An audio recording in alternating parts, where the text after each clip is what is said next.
Coucou, me revoici, me revoilà. Donc je répare plus ou moins ce que j'ai dit tout à l'heure. Quand je vous ai parlé de marché, naturellement, je parlais des marchés de Noël. Pardon. Puisque c'était sorti donc dans l'oracle,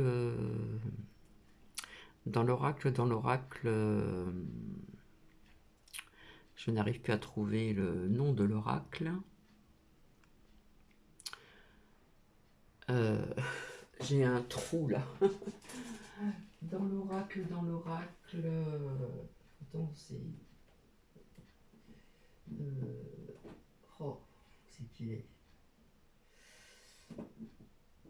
Du voyageur sacré. Donc désolé.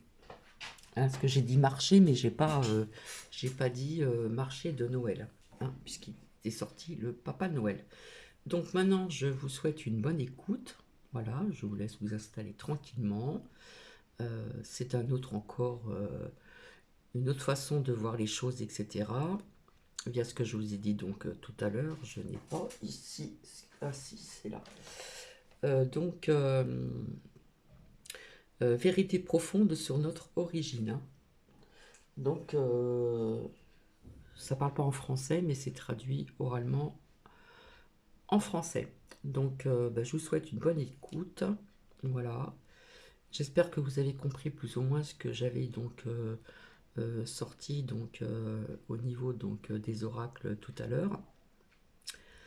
Donc 2023, hein, comme je vous l'ai dit, ça va parler beaucoup de comment dire, de justice, de tout ceci, voilà. Donc là, je vous souhaite une bonne écoute et je vous dis à plus tard. Bisous, bisous. J'espère que ça va pas bugger.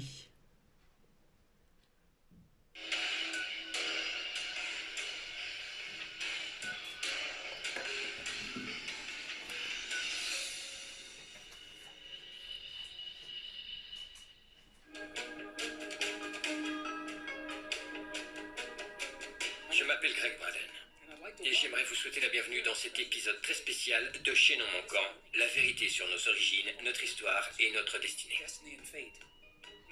Lors du dernier épisode, nous avons appris qu'en réponse à ces temps d'extrême, nous devons suivre la sagesse immuable de nos ancêtres, qui ont répondu aux mêmes questions que se pose la science d'aujourd'hui.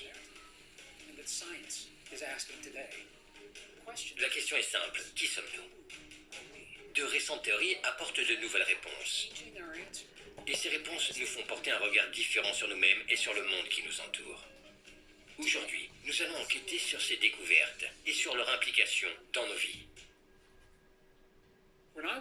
Lorsque j'étais sur les bancs de l'école, dans les années 60 et 70, on m'a enseigné que l'essence fondamentale de la matière ressemblait à ça. Un atome. Cet atome était mécanique. On pouvait voir des choses tourner autour d'une autre chose. Des électrons tournaient autour d'un noyau. Aujourd'hui, l'atome ne ressemble plus à ça. Il ressemble désormais à ça. Des champs à l'intérieur de champs, etc. Des champs radiants d'énergie. C'est une des façons dont notre compréhension a évolué très rapidement. Nous le savons maintenant, tout est énergie. Nous savons désormais que tout est connecté.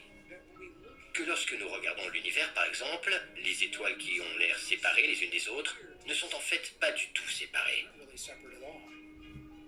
L'image que vous avez sous les yeux a été prise par le télescope Hubble. Hubble est un télescope spatial optique. Il regarde l'univers comme nous le ferions avec nos yeux. C'est-à-dire que pour lui, les étoiles, tout comme les galaxies, apparaissent totalement séparées. Je vais maintenant vous montrer une autre image. Une image provenant d'un autre télescope. Celui-ci provient du télescope spatial Chandra. Chandra n'est pas un télescope optique. Lui capte l'énergie. Voici l'image du même endroit dans l'espace. Regardez comme ça a l'air différent. Ces galaxies étoiles deviennent tout à coup connectées. Elles ne sont plus séparées. Ce que je trouve fascinant à propos de cette connexion, c'est que nous réalisons que c'est une sorte de toile ou de réseau. Il est intéressant de noter que nos ancêtres indigènes ont toujours dit que nous vivions dans la toile de la création. Dans la tradition Hopi, par exemple, quand la grand-mère araignée a émergé dans ce monde, elle a tissé la toile de la création pour que ses enfants puissent vivre leur vie. Dans la tradition hindoue, le dieu Indra tisse tisse la toile de la création. Et à chaque intersection de la toile, Indra plaça des joyaux de lumière, qui devinrent les planètes et les étoiles que nous voyons aujourd'hui dans le ciel. Ces façons de penser ne sont pas scientifiques, mais c'était la façon dont nos ancêtres expliquaient le monde qui les entourait. Et c'est ce que la science moderne nous dit aujourd'hui. En d'autres termes, ces deux courants attestent de la présence d'une sorte de toile. On nous a appris à penser que chacun est séparé des autres, que nous sommes séparés du monde qui nous entoure. On nous a appris que ce que nous faisons avec notre corps, nos pensées, nos sentiments et nos émotions, n'a que très peu d'influence au-delà de notre corps physique. Mais les dernières découvertes scientifiques nous prouvent le contraire. Elles attestent de notre profonde connexion. Et d'une certaine manière, cette connexion émerge de champs d'énergie. Champs d'énergie que nous commençons à peine à comprendre depuis la fin du XXe siècle. Nous le savons maintenant. Autour de chaque cœur humain se trouve un champ d'énergie. Ce champ peut être mesuré avec un équipement tout à fait conventionnel. Nous pouvons sans problème trouver à la quincaillerie du coin tout ce dont nous avons besoin pour créer un détecteur artisanal. Cette énergie dont nous parlons n'est pas le prana, l'aura ou les chakras. Elle est peut-être liée au prana, à l'aura ou au chakra, mais c'est en fait un champ d'énergie électromagnétique, avec une forme de donut. On appelle ça un tor. Et il s'étend entre 1,50 m et 2,50 m autour du cœur humain. Je sais que ces champs sont très puissants. Lors de discussions à ce sujet avec des spécialistes et des chercheurs, j'ai demandé pourquoi l'étendue de ces champs s'arrêtait à 2,50 m. Et on m'a répondu, Greg, c'est une excellente question. 2,50 m, c'est la limite de mesure de nos équipements. Ils m'ont dit que, selon toute probabilité, ce champ s'étendait à l'infini au niveau quantique. Un champ infini, prenant forme dans le cœur humain. Un champ parcourant l'ensemble de la création. Sa présence indique alors que tout ce que nous créons, au sein de ce cœur, est diffusé et influence d'une manière ou d'une autre le monde qui nous entoure. Et c'est là où réside la beauté de cette compréhension qui colle avec l'enseignement des anciennes traditions. Nous interagissons tous les jours, les uns avec les autres, à travers de ce champ du cœur. Les découvertes modernes nous en disent beaucoup sur notre vie quotidienne présente, mais aussi sur notre passé. Nous avons été conditionnés à croire, par exemple, que nous, humains, sommes le produit d'un processus évolutif très ancien, qui nous a menés à ce que nous sommes aujourd'hui. Voilà ce qu'on nous a enseigné. Nous avons été imprégnés d'un récit qui nous dit que l'évolution est notre histoire. Cependant, la science contemporaine, la science la plus avancée du XXIe siècle, tente à prouver aujourd'hui que l'évolution est attestée pour certaines formes de vie, mais que cette théorie ne fonctionne pas pour les humains. Quelque chose d'autre serait à l'œuvre. Donc, toutes ces théories, toutes les théories que je partage avec vous aujourd'hui, bouleversent la manière dont nous répondons à la question que nous sommes déjà posée. La question « Qui suis-je » Nous savons que nous sommes tous connectés et non séparés. Nous savons que nous sommes des êtres énergétiques et que nous influençons le monde autour de nous avec cette énergie. J'aimerais maintenant m'attarder sur un point plus spécifique de cette session. Concentrons-nous sur l'apprentissage qui nous a menés à considérer le passé d'une manière que nous savons fausse aujourd'hui. Je parle de la civilisation. Quand j'étais à l'école, dans les années 60 et 70, ou même si vous avez des enfants à l'école aujourd'hui, on nous a appris et imposé des choses. On nous a appris l'idée selon laquelle la première civilisation, Sumer, a vu le jour il y a 5000 ou 5500 ans. Et que depuis, une progression linéaire nous a menés jusqu'à nos sociétés contemporaines. Par conséquent, on nous a enseigné que nous faisions partie de la plus sophistiquée des civilisations ayant jamais existé sur Terre. Le problème est que les données réfutent cette histoire. Les données contredisent ce récit. Ce qui est affiché, ici même à l'écran, est une frise historique, une chronologie de l'histoire que nous étudions à l'école. Observez bien. Plus jeune, j'ai demandé à mon professeur d'histoire ce qu'il y avait à gauche de la civilisation sumère.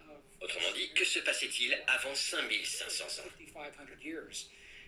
Et c'est à ce moment qu'il m'a répondu quelque chose de très puissant. Ce qui a déclenché quelque chose en moi.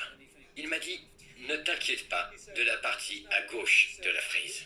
Ce n'est pas important, a-t-il continué. L'histoire a vu le jour il y a 5000 ans et avec elle, la première civilisation. Comment cela, lui ai-je répondu. Nous ne savons vraiment rien de ce qui s'est passé avant, mais ça m'intéresse, je veux le découvrir. Depuis, j'ai passé le plus clair de ma vie d'adulte à explorer les nouvelles découvertes archéologiques qui remettent en question les anciennes connaissances sur la naissance de la civilisation et sur nos origines. Sur ce graphique, donc, nous pouvons voir la chronologie qui nous a été enseignée. L'ancienne civilisation sumère, l'Égypte antique et tout ce qui s'ensuit. Les civilisations mayas, Inca, Aztèques, Olmèques, Toltèques et les sociétés plus récentes encore. La Grèce et la Rome antique, aussi lointaines soient-elles, sont assez jeunes. Mon travail m'a permis d'apporter des éléments de compréhension sur les dernières découvertes attestant que l'âge de la civilisation est bien plus ancienne. Par exemple, voilà à l'écran une photo de moi étudiant un site au nord du Pérou en 2010. Ce site, en particulier, bouleverse notre compréhension de l'histoire et de toute l'archéologie. Simplement parce que ce site a prouvé qu'il était le plus vieux signe de civilisation avancée sur l'ensemble du continent américain. Il est plus ancien encore qu'un site Inca, Aztèque, Olmèque ou Toltèque, plus ancien que tout ce qui se trouve au Mexique et partout en Amérique du Nord. Ce site s'appelle Caral. Caral, C-A-R-A-L. Il se trouve au Pérou. Caral est un mystère pour les chercheurs, car selon ce que nous pensons savoir, la première des civilisations a vu le jour il y a 5000 ans. Alors que les données récoltées à Caral démontrent que cette civilisation s'est éteinte il y a justement 5000 ans, et qu'elle a prospéré pendant 2000 ans avant cela, c'est-à-dire il y a 7000 ans. Si c'était le seul endroit où les données ne correspondaient pas à l'histoire traditionnelle, on pourrait peut-être parler d'une simple anomalie. Mais en réalité, il existe un grand nombre d'anomalies que les scientifiques et les historiens ont mis de côté. Ils disent que ces découvertes archéologiques ne correspondent pas à leur récit historique et qu'ils reviendront plus tard pour les examiner. Maintenant, il y a tant de découvertes examinées qu'elles nous racontent une autre histoire. Et cette histoire différente est ce dont il est question maintenant. Caral était une civilisation avancée. Ce large site s'étend sur plus de 60 hectares. On y trouve 5 pyramides, 3 places circulaires comme illustré ici, mais aussi une quantité astronomique d'informations sous une forme non écrite. Ils n'écrivaient peut-être pas, mais leur utilisation des symboles et de la géométrie prouve qu'ils comprenaient le cosmos et qu'ils comprenaient aussi leur lien avec celui-ci. Les marqueurs astronomiques encore présents à Caral aujourd'hui montrent des relations qui n'étaient pas encore connues en Occident au XXe siècle. Comment cette civilisation, vieille de 7000 ans, a pu se procurer de telles informations? Donc une civilisation âgée de 7000 ans peut paraître vieille. Ceci dit, ce n'est pas la plus ancienne des civilisations. Je suis conscient des nombreuses controverses autour des découvertes faites en Égypte ces dernières années. J'ai travaillé en collaboration avec des chercheurs, rejetant avec pertinence les idées et les connaissances populaires sur l'Égypte que l'on peut trouver dans les livres d'histoire, dans les salles de cours. Ces chercheurs peuvent expliquer la véritable histoire de l'Égypte, plus particulièrement l'histoire du plateau de Gizeh, l'endroit où se trouve la Grande Pyramide et le Sphinx. En tant que diplômé en géologie, j'ai toujours été fasciné par le Sphinx. On estime la datation du Sphinx de Gizeh à moins 2500 ans avant notre ère, soit il y a 4500 ans. On nous a dit que le Sphinx a vu le jour lorsque les grands pharaons régnaient. Le problème a toujours résidé dans les matériaux utilisés. Le Sphinx est en effet composé de pierres et d'éléments in situ. Il n'est donc pas fait de blocs de pierre qui ont été amenés d'un autre endroit. Il a été sculpté à partir de la roche qui était sur place. Cette information prouve que ce qui est arrivé à cette roche raconte l'histoire de cet endroit. Et c'est justement là que les choses deviennent très intéressantes. L'érosion constatée sur les épaules et sur le dos du Sphinx a été attribuée au vent et à la force qu'il a exercée pendant de très longues périodes. On appelle ça l'érosion éolienne. Lors d'une étude du Sphinx par une équipe de géologistes de l'université de Boston, dont Robert Schoch, spécialisé dans la stratigraphie et la paléontologie, les marques d'érosion ont été étudiées. Robert Schoch est arrivé à une conclusion assez inédite. En effet, il a remarqué que l'érosion n'était pas due à l'action du vent contre la roche, mais plutôt à l'action de l'eau contre la roche. Il ne s'agit donc pas d'érosion éolienne. On appelle ça l'érosion fluviale. Elle est donc due à la pression d'énormes quantités d'eau sur une surface pendant de longues durées. C'est là que tout devient intéressant. Comment le Sphinx peut-il être victime d'érosion fluviale puisqu'il n'y a pas eu d'eau dans cette partie de l'Égypte depuis très longtemps? Voilà ce qu'était la conclusion de Robert Schoch et de son équipe. Cette étude a été publiée dans des journaux à comité de lecture en géologie. Ce qui est intéressant, c'est que tous les géologues abondaient en ce sens. Ces conclusions pour eux étaient correctes. Mais les historiens, en revanche, avaient de gros problèmes avec cette conclusion. Car cela disait que l'eau nécessaire à l'érosion du Sphinx de Gizeh en Égypte devait dater de 8000 à 12 000 ans. En voilà assez pour contredire tous les livres d'histoire existants. Pourtant, la science est sans équivoque. Il y a de ça 8000 à 12 000 ans, le Sphinx devait déjà être présent pour que l'érosion fluviale fasse son effet. Peut-être a-t-il été construit avant même cette date. J'aimerais partager avec vous ce que Robert Schoch a déclaré à ce sujet.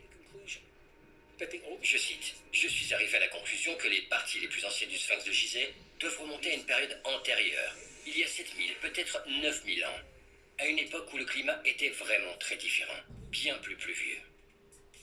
Nous avons décelé des anomalies archéologiques dans le récit historique qui nous a été inculqué. Il est évident que nous sommes devant des preuves de civilisation avancée, à une époque où il n'existait que des huttes de terre et des sociétés primitives selon l'histoire traditionnelle.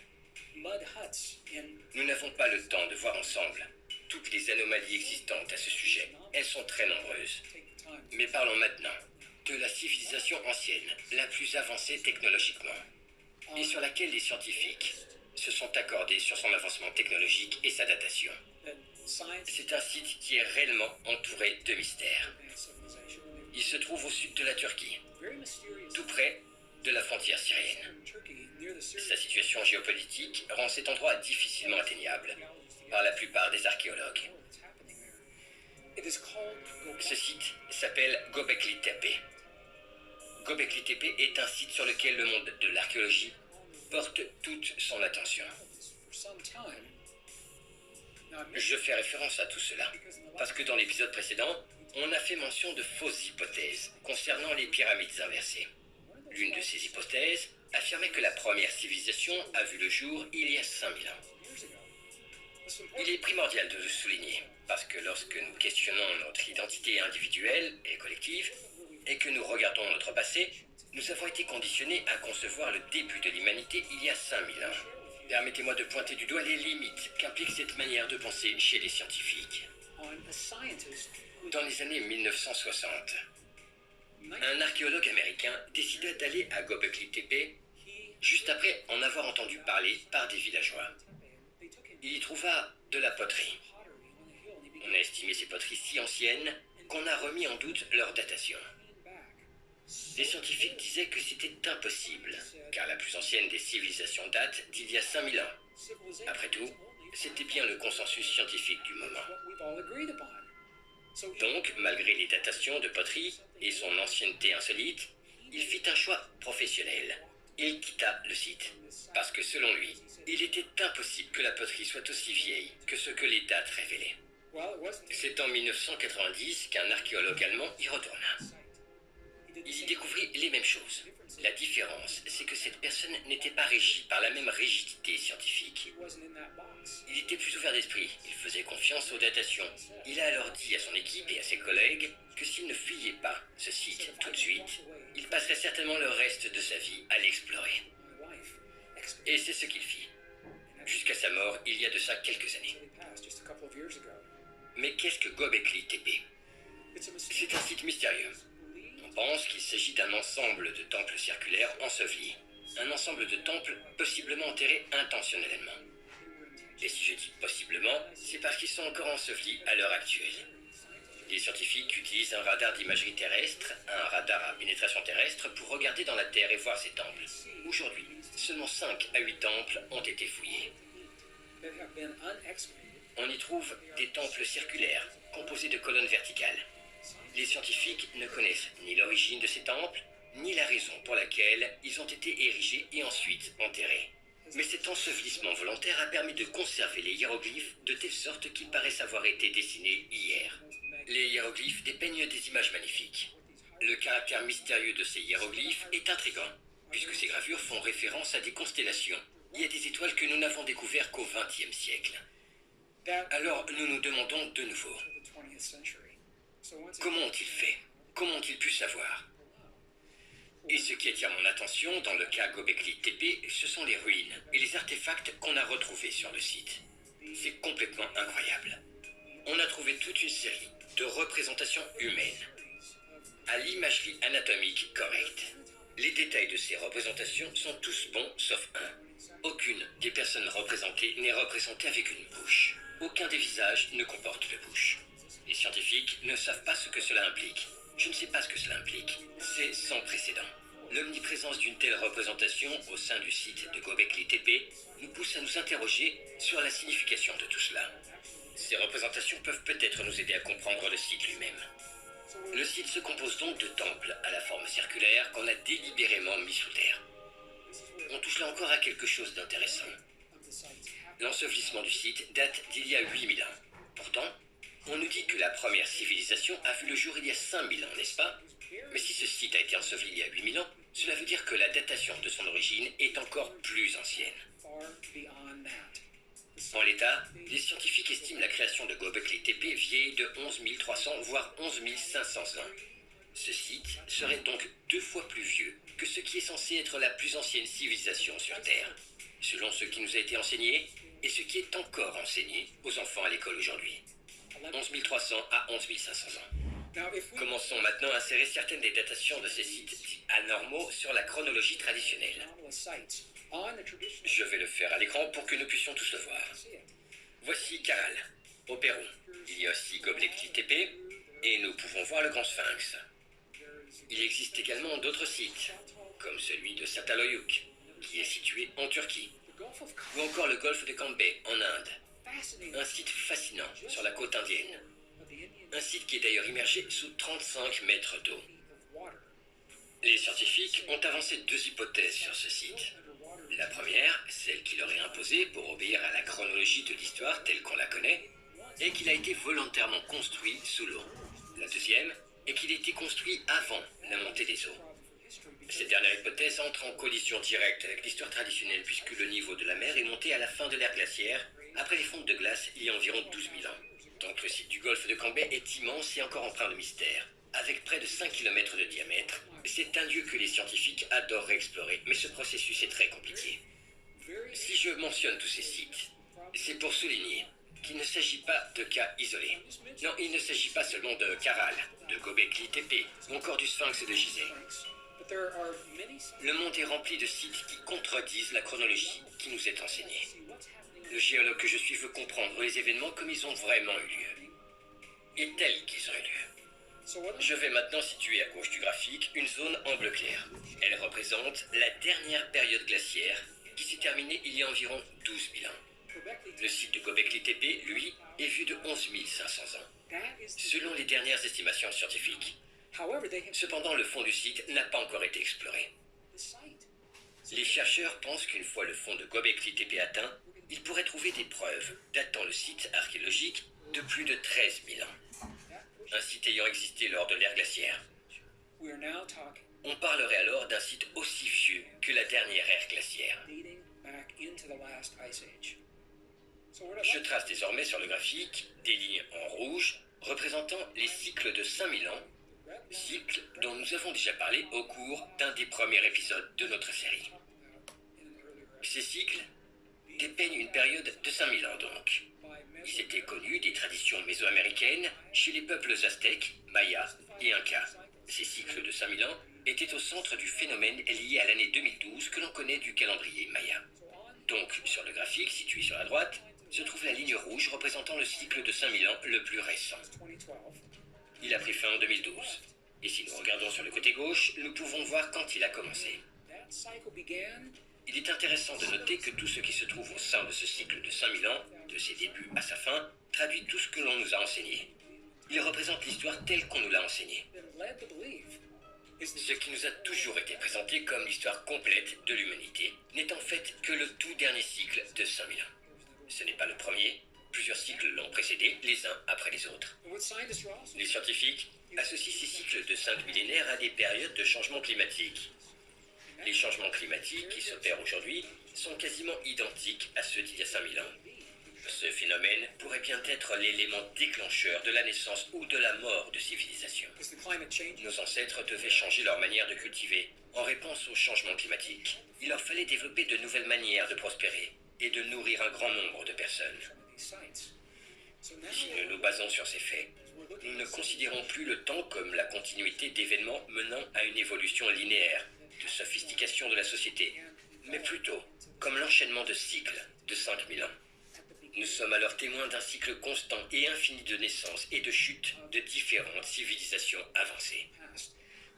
Cette nouvelle compréhension nous ouvre alors de nombreuses portes, nous oblige à nous poser de nombreuses questions, comme par exemple, quand les scientifiques étudient les magnifiques temples antiques comme le Machu Picchu, le plateau de Gizeh, le Sphinx de Gizeh, les pyramides de Gizeh, Göbekli Tepe ou encore Caral, et qui s'intéressent aux connaissances disponibles à chaque époque.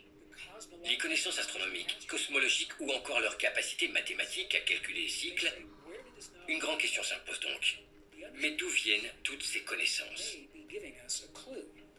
La compréhension de ces cycles pourrait nous aider à répondre à cette question. Il est en effet possible que l'avancée technologique d'une civilisation provienne des ruines d'une civilisation plus ancienne. Et à sa chute, une autre civilisation s'approprie ces connaissances et se reconstruit sur les ruines de l'ancienne. Il nous est alors possible de concevoir une temporalité dans laquelle des civilisations se lèguent connaissances cosmologiques et savoirs philosophiques sur notre présent comme notre passé. Il faut maintenant que je vous parle de quelque chose. Quand il s'agit de cette idée de cycle et de civilisation avancée, les gens se posent irrémédiablement deux questions. Qu'en est-il de la Lémurie et qu'en est-il d'Atlantis? Je vous transmets ce que je sais être la vérité. Je vous la transmets à travers le langage des données scientifiques confirmées d'aujourd'hui. Mais mon avis personnel, c'est qu'il a existé des civilisations avancées, qui portaient peut-être le nom de Lémurie et d'Atlantis. Et je pense que les preuves de telle existence sont disponibles. Cependant, la science ne les a pas encore acceptées. Ces données n'ont pas encore été approuvées par la communauté scientifique. Je tiens donc à le mentionner. Et c'est d'autant plus important que dans notre prochain épisode, nous allons explorer ensemble notre passé encore plus antérieur. Un passé que la science moderne décrit comme un temps où existaient seulement les précurseurs microscopiques de la vie biologique. La question est la suivante. Comment ces artefacts sophistiqués ont-ils pu voir le jour dans de tels endroits et à de telles périodes de l'histoire? Sans oublier le nombre de preuves croissant qui va à l'encontre de l'histoire telle que nous la connaissons aujourd'hui. Je vous remercie d'avoir suivi le programme d'aujourd'hui et surtout ne manquez. Voici, c'est terminé, donc c'était pas très long. J'espère que cela vous a intéressé. Je trouve que c'est très enrichissant et quelque part ça rejoint un petit peu tout ce que je vous partage. Donc voilà, je vais vous laisser. Je vous souhaite une agréable journée et je reviendrai certainement, je ne sais pas quand, peut-être ce soir, pour vous lire encore une lecture en ce qui concerne de mettre en pratique le pouvoir du moment présent. Et là, ça va nous parler l'origine de la peur. Parce que je sais qu'il y en a qui sont dans la crainte, etc., etc. Donc ça peut être aussi intéressant. Voilà. Je vais peut-être le lire un petit peu avant, si j'ai le temps. Et je reviendrai donc vers vous. Alors, ce soir, ou peut-être demain, dans la journée. Voilà. En attendant, je vais vous laisser. Je vais continuer mes occupations ici au sein de mon foyer. Et donc, je souhaite encore une bonne fête aux Catherine. Je vous embrasse. Bisous, bisous. À très bientôt.